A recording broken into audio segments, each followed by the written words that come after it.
Assalamualaikum warahmatullahi wabarakatuh. Alhamdulillah. Wassalatu wassalamu ala Rasulillah Sayyidina Muhammad ibn Abdullah wa ala alihi wa sahbihi wa man walah, amma ba'd. Masih seputar hukum-hukum yang berkaitan dengan puasa.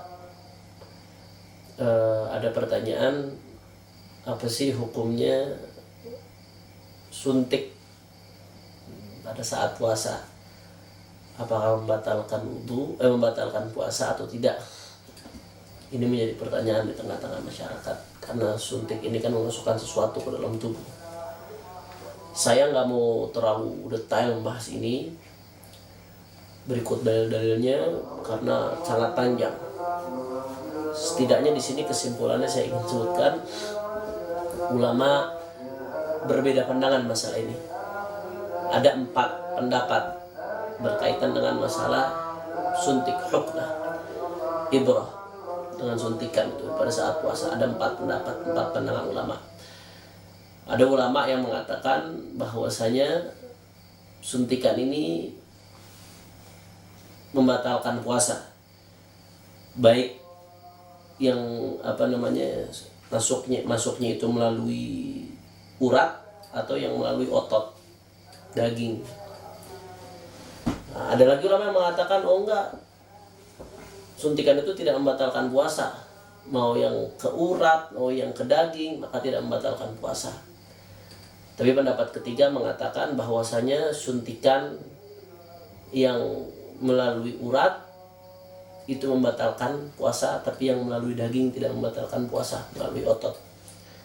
Al-huknah al-'adhaliyah disebut dalam bahasa Arab. Kalau yang melalui urat al-huknah al-waridiyah, melalui urat.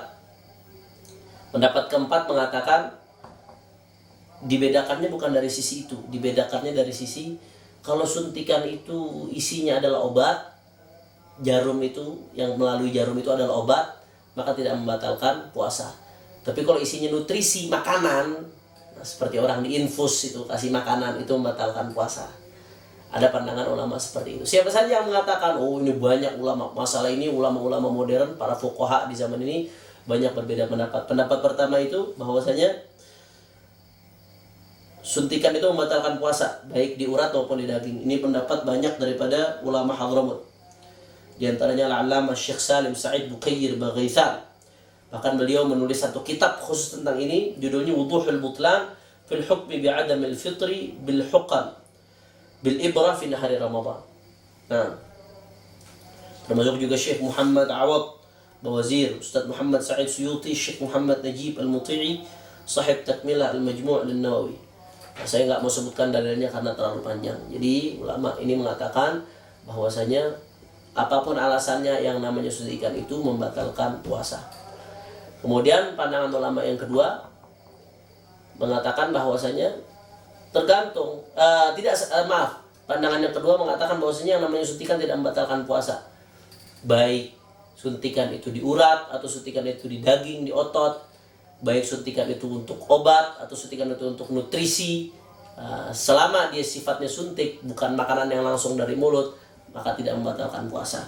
Nah, ini pendapat adalah pendapat Al-Allamah Syekh Qadhi Abdullah bin Awad Buqayyir, Al-Allamah Al-Usuli Muhammad Bakhit Al-Muti'i, Syekh Muhammad Al-Bayjani, begitu juga Said Sabiq dalam kitab Fiqh Sunnah, Syekh Muhammad Shaltut Al-Azhar, dan sebagian ulama Azhar, begitu juga Dr. Muhammad Hasan Hito dan Dr. Yusuf Al-Qaradawi. Nah, karena mereka beralasan simpel bahwasanya itu bukan jalur yang normal, bukan seperti makan pada umumnya. Jalur itu kan suntik itu memang dibuat, lubangnya itu dibuat, asalnya lubang itu nggak ada. Jadi bukan memasukkan sesuatu pada jalur yang normal yang pada umumnya. Ini pandangan yang kedua dari para ulama. Pandangan yang ketiga, ada ulama yang mengatakan tergantung. Kalau suntikannya ini ke urat maka membatalkan puasa. Tapi kalau ke otot atau daging tidak membatalkan puasa. Nah, ini adalah pandangan ulama besar dari Hadramut, Al-Allamah Al-Habib Abdullah ibn Mahfuz Al-Haddad. Beliau mufti Hadramut, pendiri Universitas Al-Ahqaf, Syekhu Masyayikhina rahimahullah ta'ala rahmatal abrar.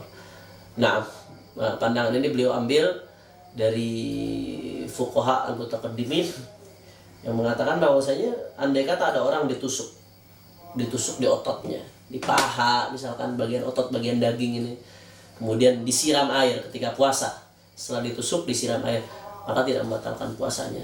Nah, beda halnya ketika ditusuk di bagian-bagian yang memang di situ ada urat. Nah, ketika disiram air maka hukumnya batal puasanya. Dari situ beliau mengambil kesimpulan bahwasanya beda ketika disuntik di urat dan disuntik di otot, ini beda. Kalau suntik di urat ini ada alirannya sampai ke dalam. Kalau di otot kan dia cuma sekedar seperti diserap oleh pori-pori, nggak lebih. Sehingga dari sini beliau ambil kesimpulan suntikan yang di otot tidak membatalkan puasa, tapi suntikan yang masuknya ke Allahumma shalli ala Muhammad, yang masuknya ke urat akan membatalkan puasa. Dan pandangan yang keempat mengatakan, ini pandangan daripada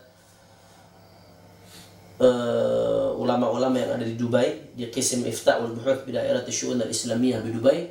Mereka mengatakan tergantung, kalau suntikan itu atau misalkan infus fungsinya untuk obat tidak membatalkan puasa. Tapi kalau fungsinya untuk memasok makanan, nutrisi, maka itu membatalkan puasa. Nah, ini pandangan para ulama. Ikhtilaful a'immah rahmah, perbedaan pandangan ulama dalam hal-hal yang bersifat furu'iyah adalah bentuk rahmah dari Allah Subhanahu wa taala. Kita diberikan keleluasaan untuk mengikuti mereka, tentunya dengan syarat-syarat dan bukan dengan hawa nafsu.